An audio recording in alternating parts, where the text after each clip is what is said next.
Tunog pang ulian, gumagaralgal, no? So, yun, nakisuyo tayo kay Kuya yung tricycle driver. At alam ko mabait naman si Kuya, nagpadala po tayo ng 150 pesos. Sa 150 lang din ito yung bearing na yan, mga kapatid. Nasa 150 lang po yan. Yan po mga guys, dito tayo nasiraan sa may Malanting Amparo.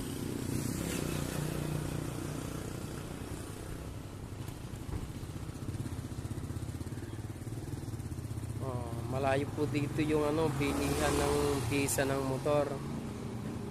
Kaya